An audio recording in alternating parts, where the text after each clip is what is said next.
पिछले पार्ट में हमने देखा था कि कैसे प्रोफेसर ने 8 बेहद ही खतरनाक चोरों की एक टीम बनाकर स्पेन की सबसे सिक्योर तरीन बैंक पर कब्जा कर लिया। प्रोफेसर की प्लानिंग इतनी जबरदस्त थी कि पुलिस को इसकी भनक तक नहीं लगी और देखते ही देखते चोरों ने म्यूजियम के सभी लोगों को बंदी बना लिया। जब तक पुलिस को इस बात की भनक लगी तब तक चोरों ने बैंक के सभी दरवाजों को बंद करके खुद को अंदर ही बंद कर लिया था। चोरों का मुख्य लक्ष्य था कि वो बैंक के अंदर पूरे 11 दिन बिताएंगे और इन 11 दिनों में वो 2400 मिलियन यूरोस यानी 261 अरब रुपए मशीनों के जरिए छापेंगे। सब कुछ प्लान के मुताबिक चल रहा था। चोरों को बैंक के अंदर 2 दिन बीत चुके थे और उन्होंने 500 मिलियन यूरोस से भी ज्यादा पैसे छाप दिए। जब जब पुलिस ने बैंक के अंदर घुसने की कोशिश की तब तब चोर किसी तरह अपनी चाल चलते हुए उन्हें अंदर आने से रोक देते। लेकिन असली मुसीबत तो अभी आने वाली थी, क्योंकि इस केस की इंचार्ज राकेल उसी आदमी को डेट कर रही थी जो इस चोरी का असली मास्टरमाइंड था। राकेल को पता चल जाता है कि चोरों ने किस घर पर इस पूरी चोरी को प्लान किया था। वो अपनी पूरी फोरेंसिक टीम को साथ लेकर उस घर पर चली जाती है। राकेल इस बात से अनजान थी कि उसकी बगल वाली सीट पर बैठा आदमी ही इस चोरी का असली मास्टरमाइंड है। प्रोफेसर पहले ही जानता था कि ऐसी नौबत आ सकती है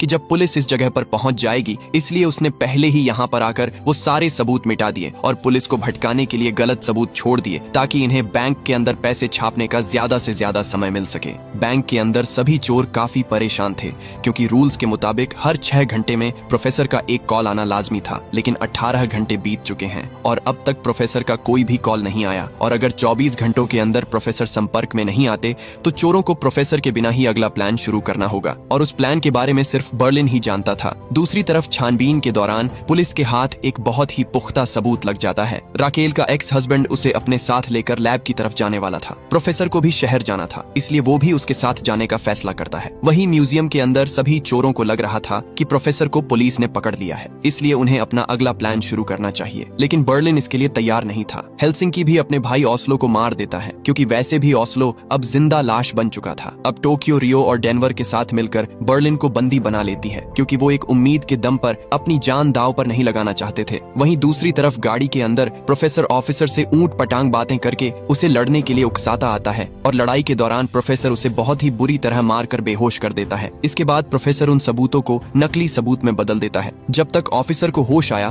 तब तक प्रोफेसर ने अपने खिलाफ सारे सबूत मिटा दिए थे। ऑफिसर पुलिस पर हाथ उठाने के जुर्म में प्रोफेसर को गिरफ्तार करके पुलिस स्टेशन ले जाता है। वही म्यूजियम के अंदर टोक्यो बर्लिन को बंदी बनाकर उससे अगले प्लान के बारे में पूछती है। बर्लिन उसे प्लान के बारे में कुछ भी नहीं बताता और टोक्यो उसके सामने ही उसकी सारी दवाइयों को तोड़ने लगती है। इसके बाद वो एक गन लेकर बर्लिन की गर्दन पर तान देती है। गन के अंदर सिर्फ एक ही गोली थी और लगातार 5 राउंड खाली चले गए। अब टोक्यो आखिरी राउंड फायर करने ही वाली थी कि तभी मॉस्को और नैरोबी दरवाजा तोड़कर अंदर घुस जाते हैं और टोक्यो को ऐसा करने से रोक देते हैं। और टोक्यो ने यहाँ पर बर्लिन से पंगा लेकर बहुत बड़ी गलती कर दी थी। जब टोक्यो बेसमेंट में नीचे अकेली थी तब हेलसिंकी उसे पकड़कर बेहोश कर देता है और बर्लिन के साथ मिलकर उसे एक टेबल से कसकर बांध दिया जाता है। बर्लिन बहुत ही सनकी आदमी था। उसने बिना रहम करे म्यूजियम का दरवाजा खोलकर टोक्यो को पुलिस के हवाले कर दिया। अब पुलिस के पास एक मौका है चोरों को पकड़ने का, क्योंकि उनके हाथ चोरों का सबसे बड़ा हथियार उनके साथी ही लग चुका है। अब हम पास्ट का एक सीन देखते हैं जहाँ पर प्रोफेसर ने टोक्यो से कहा था कि अगर कभी भी कोई पकड़ा गया तो उसे पुलिस का वक्त बर्बाद करना है, क्योंकि हालात चाहे जैसे भी हो प्रोफेसर कुछ भी करके उन्हें पुलिस के चंगुल से निकाल लेगा।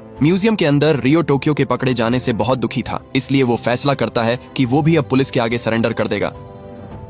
लेकिन बर्लिन उसे इंजेक्शन देकर बेहोश कर देता है। वही कैंप के अंदर ऑफिसर राकेल टोक्यो से अब पूछताछ करनी शुरू कर देती है, लेकिन टोक्यो किसी भी हालत में अपना मुंह खोलने के लिए तैयार नहीं थी। दूसरी तरफ प्रोफेसर को पुलिस ने अपनी कस्टडी में ले रखा था। प्रोफेसर राकेल को कॉल करके यहाँ पर बुला लेता है। राकेल ने अपनी पोजीशन का हवाला देते हुए प्रोफेसर को यहाँ से सही सलामत निकाल लिया। प्रोफेसर ने जानबूझकर खुद को चोट पहुंचाई ताकि वो राकेल को बता सके कि उसके एक्स हस्बैंड ने उसे बहुत बुरी तरह पीटा। वही म्यूजियम के अंदर होश में आते ही रियो ने हॉस्टेजेस के सामने सब सच उगल दिया। उसने बता दिया कि वो एक सीक्रेट सुरंग के जरिए यहाँ से निकलने वाले हैं और यहाँ पर काम कर रहे सभी हॉस्टेजेस को एक फूटी कौड़ी भी नहीं मिलने वाली, क्योंकि चोरों ने वादा किया था कि अगर हॉस्टेजेस उनका साथ देंगे तो वो उन्हें भी 1 मिलियन यूरो देंगे। रियो द्वारा की गई ये गुस्ताखी बर्लिन से देखी नहीं गई। बर्लिन उसे गोदाम में ले जाकर गोली मारने ही वाला था कि तभी यहाँ पर नैरोबी और डेनवर आकर उसे रोकने की कोशिश करते हैं। खुशकिस्मती से सही मौके पर प्रोफेसर का कॉल भी आ जाता है, लेकिन बर्लिन अपनी गन नीचे करने की बजाय गोली चला देता है। खुशकिस्मती से उसने गोली रियो को नहीं मारी जानकारी। वहीं दूसरी तरफ कैंप के अंदर राकेल टोक्यो को सजा कम करवाने का लालच देकर प्रोफेसर की जानकारी देने के लिए कहती है। इस वक्त टोक्यो पूरी तरह टूट चुकी थी। यहाँ से बच निकलने की उम्मीद उसने छोड़ दी और भावनाओं में बहकर उसने प्रोफेसर का असली नाम बता दिया। प्रोफेसर का नाम था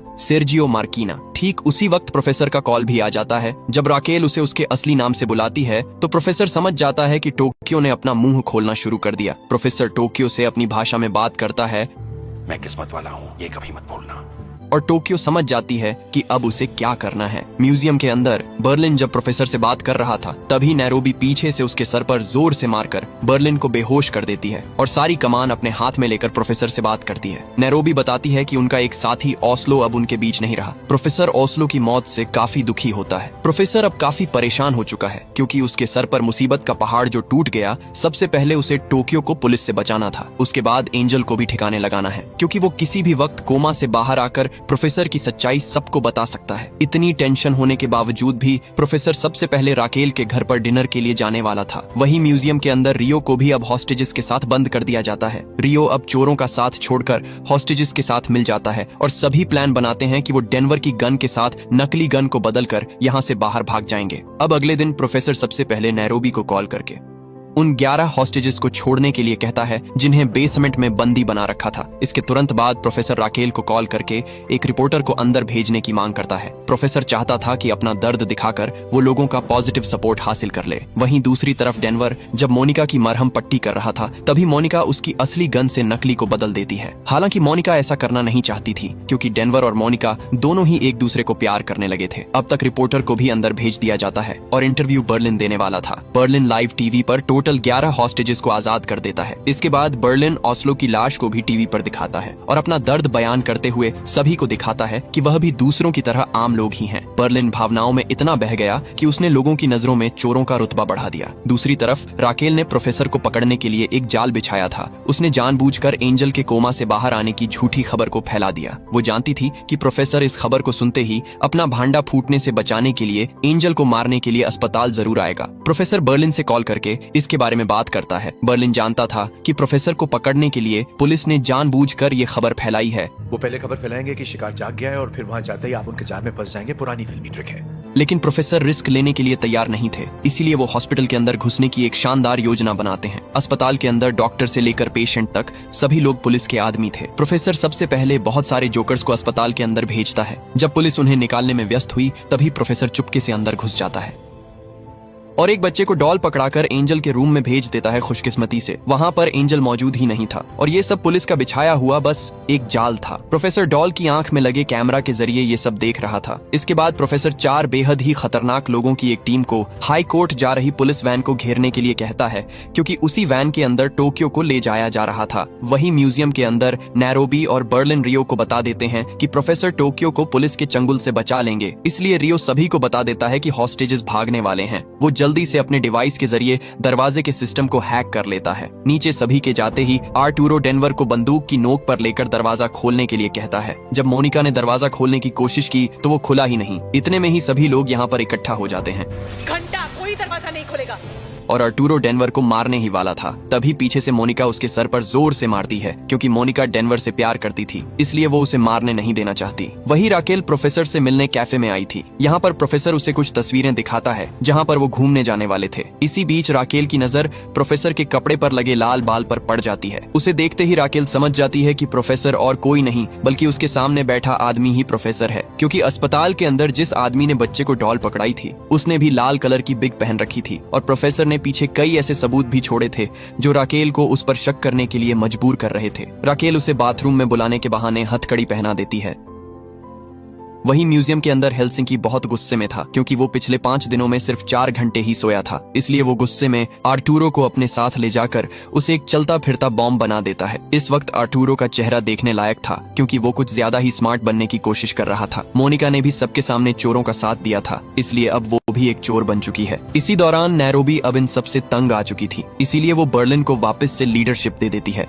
शेर को समझाने की जरूरत नहीं है कि शिकार कैसे करते हैं नैरोबी। इस खेल के तो हम पुराने खिलाड़ी हैं। लीडर बनते ही बर्लिन सभी हॉस्टेजेस को हुक्म देता है कि उन्हें बिना रुके सुरंग खोदनी है, लेकिन चोर पुलिस को चकमा देने के लिए जानबूझकर हॉस्टेजेस से एक सुरंग खुदवा रहे थे, क्योंकि वो खुद तो किसी और ही सुरंग से भागने वाले हैं। बाहर पुलिस को भी पता चल जाता है कि चोर सुरंग के रास्ते से भागने वाले हैं, लेकिन पुलिस को अभी तक असली सुरंग के बारे में कुछ नहीं पता। दूसरी तरफ राकेल प्रोफेसर को उसी घर के बाहर ले आती है जहाँ पर प्रोफेसर ने अपनी टीम के साथ प्लानिंग की थी। राकेल प्रोफेसर पर बहुत गुस्सा थी, क्योंकि उसे लग रहा था कि प्रोफेसर ने जानबूझकर उससे झूठे प्यार का नाटक किया ताकि वो पुलिस की हर हरकत पर नजर रख सके। राकेल उसे अकेला छोड़कर कहीं चली जाती है। दूसरी तरफ टोक्यो को हाई कोर्ट ले जा रही गाड़ियों को अचानक से कुछ गुंडे आकर घेर लेते हैं। दरअसल टोक्यो को बचाने के लिए प्रोफेसर ने अपने कुछ आदमियों को भेजा था। पुलिस को घेरने के तुरंत बाद वो गाड़ी पर टाइम बॉम्ब को लगा देते हैं। पुलिस इसे असली बम समझकर बाहर कूद जाती है और प्रोफेसर के आदमी सभी को बंदूक की नोक पर लेकर टोक्यो को लेकर चले जाते हैं। उन्होंने टोक्यो को पुलिस वाले कपड़े पहनाकर एक सीक्रेट मोबाइल पकड़ा दिया, जो कि सिर्फ प्रोफेसर को कॉल करने के लिए था।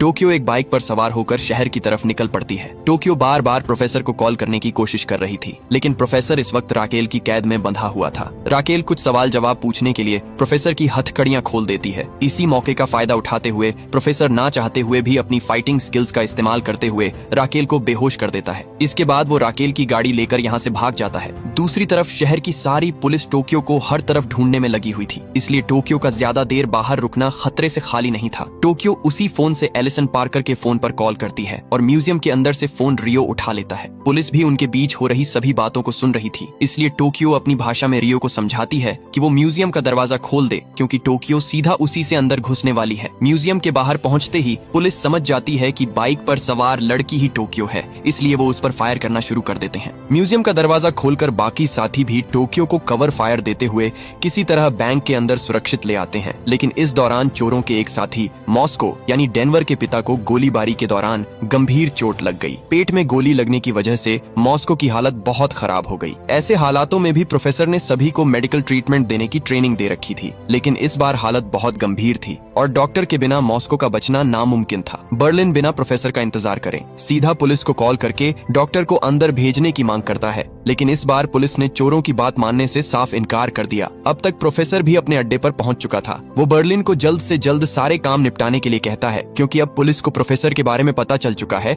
इसलिए उन्हें जल्दी से इस चोरी को खत्म करके यहाँ से भागना होगा। प्रोफेसर एक डॉक्टर का जुगाड़ कर लेता है, जिसे कि सुरंग के रास्ते से अंदर भेजा जाएगा। मॉस्को के मुताबिक सिर्फ 10 घंटे की खुदाई करना बाकी था। वहीं पुलिस कैंप के अंदर सभी ऑफिसर्स को अब राकेल पर शक होने लगा, क्योंकि हर बार प्रोफेसर की सच्चाई सामने आने से पहले राकेल कुछ न कुछ गड़बड़ कर देती थी। जैसे एंजल को प्रोफेसर की सच्चाई पता चलने के बाद राकेल ने एंजल को केस से बाहर कर दिया, और जब उसके एक्स हस्बैंड ने प्रोफेसर को कस्टडी में लिया तब राकेल ने वहां पर जाकर प्रोफेसर के खिलाफ सारे सबूतों को भी फाड़ दिया। अपनी इज्जत को बचाने के लिए राकेल प्रोफेसर के उस अड्डे का पता दे देती है जहां पर प्रोफेसर उसे पहली बार लेकर गया था, लेकिन पुलिस की छानबीन करने के बावजूद भी वहां पर कुछ नहीं मिला, क्योंकि प्रोफेसर का असली अड्डा तो कहीं और ही था। राकेल से उसका पुलिस बैच छीन लिया जाता है और उसे भी इन्वेस्टिगेशन कस्टडी में भेज दिया गया। वहीं म्यूजियम के अंदर चोरों के पास अब समय बहुत कम था, इसलिए नैरोबी 100 और 200 के नोट छापने का ऐलान कर देती है। सुरंग का काम भी तेजी से चल रहा था। प्रोफेसर अपने आदमियों के साथ गोदाम से खोद रहा था और रियो डेनवर के साथ बैंक के अंदर से खुदाई कर रहा था। इसी बीच हम राकेल को देखते हैं, जो कि एंजल का बैच चुरा कर ले जाती है। उसके बाहर जाते ही एंजल भी कोमा से बाहर आ जाता है। राकेल एंजल के बैच का इस्तेमाल करते हुए उन दुकानों की सीसीटीवी फुटेज निकाल लेती है जहां से प्रोफेसर अक्सर गुजरा करता था। काफी देर तक फुटेजेस टटोलने के बाद आखिरकार राकेल को प्रोफेसर और उसके अड्डे के बारे में पता चल जाता है। इस बार वो बिना कोई गलती करे पूरी तैयारी के साथ प्रोफेसर को पकड़ने के लिए जाने वाली थी। वहीं म्यूजियम के अंदर मॉस्को को गोली लगे हुए पूरे 14 घंटे बीत चुके थे और जिंदा रहने के लिए उसके पास सिर्फ कुछ मिनट ही बाकी थे। मोनिका जल्दी से डेनवर को सुरंग का काम छोड़कर उसके पिता के पास जाने के लिए कहती है। मॉस्को अपनी आखिरी सांसों में भी डेनवर के बारे में सोच रहा था। मरने से पहले मॉस्को सभी को अपना असली नाम बता देता है। डेनवर अपने पिता के साथ बिताए हुए उन कीमती पलों को याद करके भावुक हो रहा था। प्रोफेसर को जब पता चलता है कि मॉस्को मर चुके हैं तो प्रोफेसर भी अंदर से पूरी तरह टूट जाते हैं। इसी बीच सुरंग का काम पूरा हो चुका था। प्रोफेसर सुरंग के रास्ते से होते हुए बैंक के अंदर घुस जाते हैं और एक बार फिर से ये टीम एक साथ खड़ी हो जाती है, लेकिन इस बार इन्होंने अपने 2 साथियों को खो दिया था। नैरोबी प्रोफेसर को वो सारा पैसा दिखाती है जिसे उसने अपनी पूरी लगन से छापा था। चोरों ने मात्र 6 दिनों के अंदर 984 मिलियन यूरोस यानी 100 अरब रुपए से भी ज्यादा की रकम को छाप दिया था। ये संख्या करोड़ों से भी कहीं अधिक थी। वापस आकर प्रोफेसर देखता है कि मिलिट्री अब बैंक के अंदर घुसने के लिए तैयार है। प्रोफेसर जल्दी से बर्लिन को सारा पैसा सुरंग के जरिए निकालने के लिए कहता है, लेकिन तभी यहाँ पर राकेल आकर प्रोफेसर को बंदूक की नोक पर ले लेती है। राकेल इस बात से अनजान थी कि प्रोफेसर यहाँ पर अकेला नहीं है। जल्द ही प्रोफेसर के आदमी राकेल को पकड़कर बेहोश कर देते हैं। जब राकेल को होश आया तब प्रोफेसर उसे बताता है कि ये प्लान उसका नहीं था, बल्कि जब प्रोफेसर छोटा बच्चा था तब उसे कई प्रकार की लाइलाज बीमारियां थीं। उसके पिता के पास इतने पैसे नहीं थे कि वो उसका इलाज करवा सके, इसलिए उसके पिता ने इसी बैंक को लूटने की कोशिश की। लेकिन पुलिस ने प्रोफेसर की आंखों के सामने ही उसके पिता को बैंक की सीढ़ियों पर मार डाला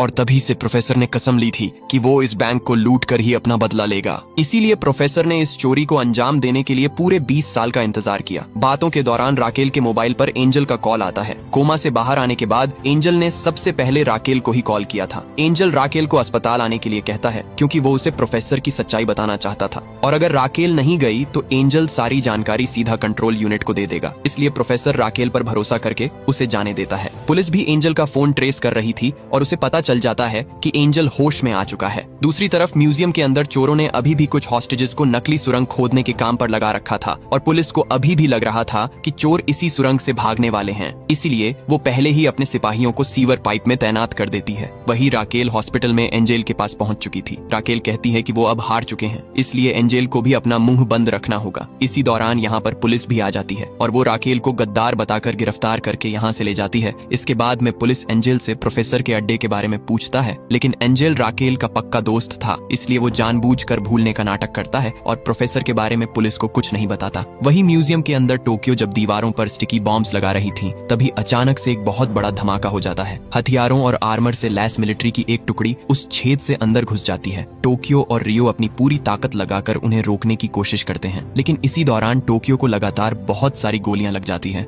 टोक्यो को नीचे गिरा देखकर रियो भी सरेंडर कर देता है, लेकिन तभी यहाँ पर डेनवर आकर किसी तरह मिलिट्री को रोक लेता है। मोनिका भी उसका साथ देती है। लगातार हो रही फायरिंग से मिलिट्री को पीछे हटना पड़ता है। खुशकिस्मती से टोक्यो ने भी आर्मर वेस्ट पहन रखी थी, जिसकी वजह से उसे खरोच तक भी नहीं आई। चारों किसी तरह अपनी जान बचाते हुए ऊपर वाले फ्लोर्स की तरफ भागते हैं। अब चोरों के पास समय बहुत कम था, इसलिए वो सभी हॉस्टेजेस को घुटनों के बल बैठाकर अपनी असली तिजोरी वाली सुरंग की तरफ भाग जाते हैं। यहाँ पर पहुंचते ही पुलिस सभी हॉस्टेजेस को बाहर की तरफ खदेड़ देती है। वहीं सीवर पाइप के अंदर सुरंग का दरवाजा खुलने के बाद पुलिस को यहाँ पर हॉस्टेजेस के अलावा कोई भी चोर दिखाई नहीं देता, क्योंकि ये वही नकली सुरंग थी जो पुलिस को चकमा देने के लिए चोरों ने जानबूझकर हॉस्टेजेस से खुदवाई थी। कैंप के अंदर एलिसन पार्कर, जिसे चोरों ने बंदी बनाया था, वो पुलिस को बताती है कि चोर तिजोरी नंबर 4 के रास्ते से भागने वाले हैं। कर्नल जल्दी से सभी मिलिट्री ऑफिसर्स को तिजोरी नंबर 4 की तरफ बढ़ने के लिए कहता है। वहीं तिजोरी के पास चोरों का अभी भी कुछ पैसा ले जाना बाकी था। प्रोफेसर जल्दी से सभी को वहां से निकलने के लिए कहता है। बर्लिन सभी को जाने के लिए कहकर खुद यहाँ पर रुकने का फैसला करता है। बर्लिन ने अपने साथ एक हॉस्टेज को भी रख लिया था। वही कैंप के अंदर कर्नल राकेल पर प्रोफेसर के साथ मिले होने के गंभीर आरोप लगाकर उसे उसकी बेटी से अलग करने की धमकी देता है। इसलिए राकेल को ना चाहते हुए भी प्रोफेसर के अड्डे के बारे में पुलिस को बताना पड़ता है। वहीं अब तक मिलिट्री भी तिजोरी के पास पहुंच चुकी थी। बर्लिन उन्हें रोकने के लिए मशीन गन से लगातार फायरिंग शुरू कर देता है। जब मिलिट्री से मशीन गन का सामना नहीं हो पाया तो उसने बर्लिन पर ग्रेनेड फेंकने शुरू कर दिए। रास्ता साफ देखकर मिलिट्री आगे बढ़ाने की कोशिश करती है, लेकिन बर्लिन अभी भी जिंदा था। वो हर मुमकिन कोशिश से उन्हें रोकता है ताकि प्रोफेसर को भागने का मौका मिल जाए। वैसे भी बर्लिन को एक गंभीर बीमारी थी, जिसकी वजह से वो 1 या 2 महीनों के अंदर मरने ही वाला था। बर्लिन के कहने पर हेलसिंकी सुरंग को तबाह कर देता है। प्रोफेसर ने अपने 2 साथियों के साथ अब अपने भाई को भी खो दिया था। अपनी बीमारी की वजह से हॉस्पिटल के बिस्तर पर मरने की बजाय बर्लिन पूरी शान के साथ अपने साथियों के लिए पुलिस के हाथों मारा जाता है। वहीं दूसरी तरफ पुलिस प्रोफेसर के अड्डे के बाहर पहुंच जाती है, लेकिन पुलिस को यहाँ पर कुछ भी नहीं मिलता सिवाय प्रोफेसर द्वारा छोड़े गए एक संदेश के, जो कि क्रांति का प्रतीक था। हम देखते हैं कि प्रोफेसर बिल्कुल पुलिस के सामने से ही पैसों वाला ट्रक लेकर उनकी नाक के नीचे से निकल गया था और पुलिस को इस बात की भनक तक नहीं लगी। बाकी बचे हुए चोर भी अपना होलिया बदलकर सड़कों पर अलग अलग रास्तों की तरफ निकल जाते हैं, क्योंकि प्रोफेसर के वादे के मुताबिक पैसा सभी के अकाउंट में भेज दिया जाएगा। और इस तरह प्रोफेसर ने कागज के खिलौने बनाते हुए पूरी गवर्नमेंट को बेवकूफ बना दिया। हालांकि प्लान में गड़बड़ हुई। प्रोफेसर प्रोफेसर ने अपनों को खोया, लेकिन उसने अपने पिता की मौत का बदला भी इस बैंक को लूट कर ले लिया। अब हमें 1 साल बाद का समय दिखाया जाता है जहां राकेल ने अपनी जॉब छोड़ दी थी और वो कमरे में बैठी प्रोफेसर की उन्हीं तस्वीरों को देख रही थी। तस्वीरों के पीछे उसे कुछ आकृति बनी हुई दिखाई देती है। उसे जोड़कर देखने पर पता चलता है कि वो फिलीपींस देश के एक छोटे से टापू का नक्शा है। राकेल बिना देर करे वहां पर पहुंच जाती है और यहीं पर उसकी मुलाकात फिर से प्रोफेसर से हो जाती है। इसी के साथ ये शानदार कहानी यहीं पर खत्म हो जाती है। अगर आपको फिल्मों से हटकर टीवी शोज या वेब शोज देखना पसंद है तो आपके अपने चैनल को सब्सक्राइब करना मत भूलना और वीडियो को लाइक करके कमेंट में अपने फेवरेट कैरेक्टर का नाम लिखकर जरूर जाना।